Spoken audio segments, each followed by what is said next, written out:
Sveiki visi. Kažkada kompiuteryje visada lygiagrečiai naudojau tiek GNOME, tiek KDE aplinkas, bet nuo to laiko jau praėjo, bijau pameluoti, kokie 2 metai, tai garantija. Todėl susigundžiau ir atsisiunčiau Ubuntu išbandyti ir pasižiūrėti, kas naujo, kaip atrodo, kaip veikia, kuom ir noriu su jumis pasidalinti. Iš tikrųjų, tai labai maloniai nuteikianti aplinka, kaip ir visada, kada ją buvo, bet dabar matosi, kad ji dar labiau yra sutvarkyta, iššlifuota, suderinta ir kuo tolyn, tuo jinai gražesnė ir patogesnė darosi. Pradėsim nuo programų centro, kas visiems yra svarbu. Su programų centru, sakykime, su Ubuntu programų centru net nesinori lyginti. Ten Ubuntu yra, ten irgi programų centras, bet ten monstras. Monstras, lyginant su šituo, kuris yra greitas,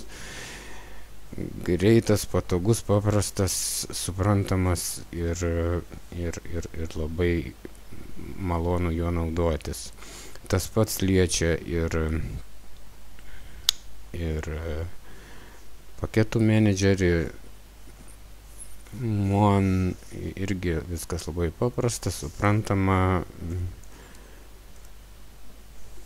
ir labai lengva naudotis, netgi pradedančiam ar net jeigu iš vis jokių žinių apie tai neturite. Toliau išliko sistemos nustatymai pas mus. Sistemos nustatymai yra tie patys, beveik taip pat visiškai atrodo kaip ir anksčiau.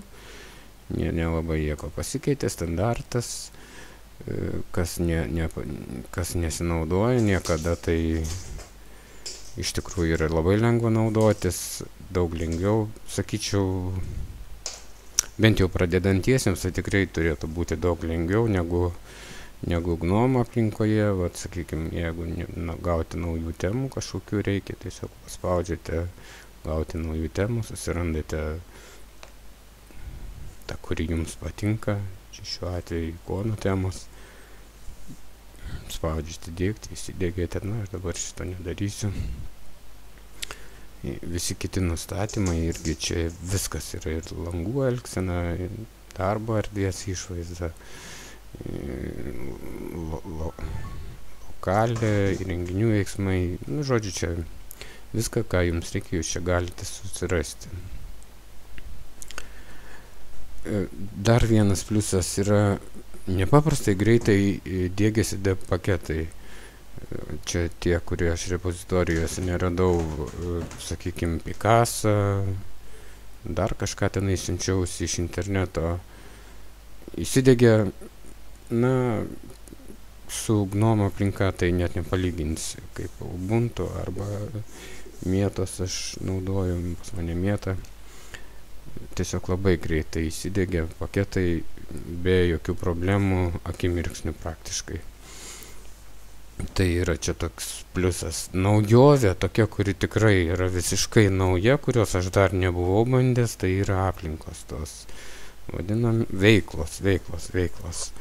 Iš tikrųjų yra turbūt, sakyčiau, gan patogus dalykas.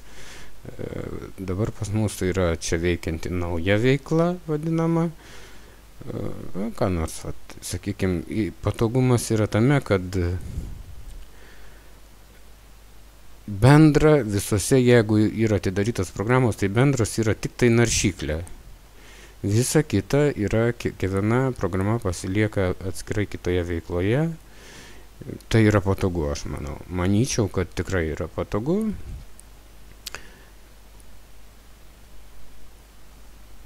Tai leidžia kažkokį vieną darbą dirbti vienoje veikloje ir tai nemaišo.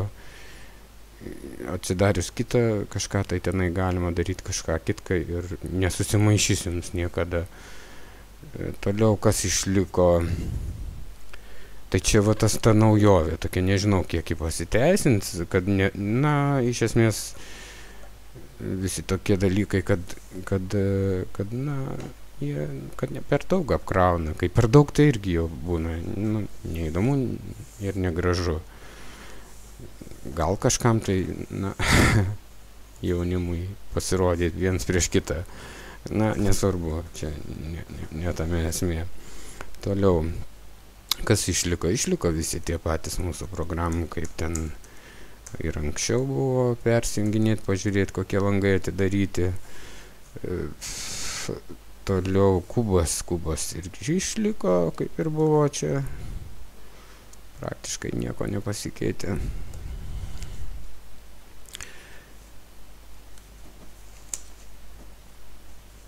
Darbastaliai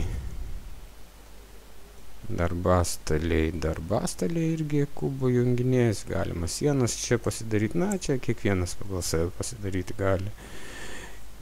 Dabar visko tiek labai gražaus ir įdomaus jums parodės, aišku, reikėtų ir neįdomi tokia labai piliulė, kurios nesinorėtų rodyti, bet yra ir nieko nepadarysi. Ir reikia tiesiai šviesiai pasakyti, kad operatyvinės atminties gigą turi išimti ir padėti 1 gigabaitą, kitaip praktiškai darbas.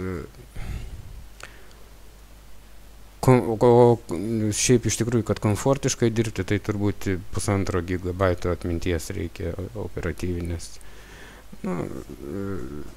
Procesorius naudojasi normaliai, čia įrašymas dabar vyksta, dėl to daug, o operatyvinė atmintis gigabaito reikia.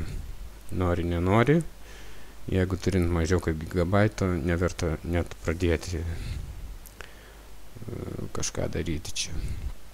Turbūt veiktų, bet būtų labai lėtai ir ilgai viskas. O reziumė mano būtų toks, kad labai liuks, labai fainai man patiko. Jeigu kam nors nusibodo nelegalūs Windowsai, tikrai siūlyčiau, turint normalų kompiuterį, siųstis ir diegti, turėsit legalų ir nemokamą produktą, tikrai gražiai atrodantį, puikiai veikianti, be jokių nei karto niekas man neužlūžo. Per tas 3 ar 2 dienas, kiek aš čia pasinaudojau, nei plazma nenulūžo, nors atnaujinau iki KDE 4.7.2 4.7.2. Tai tiek, viso.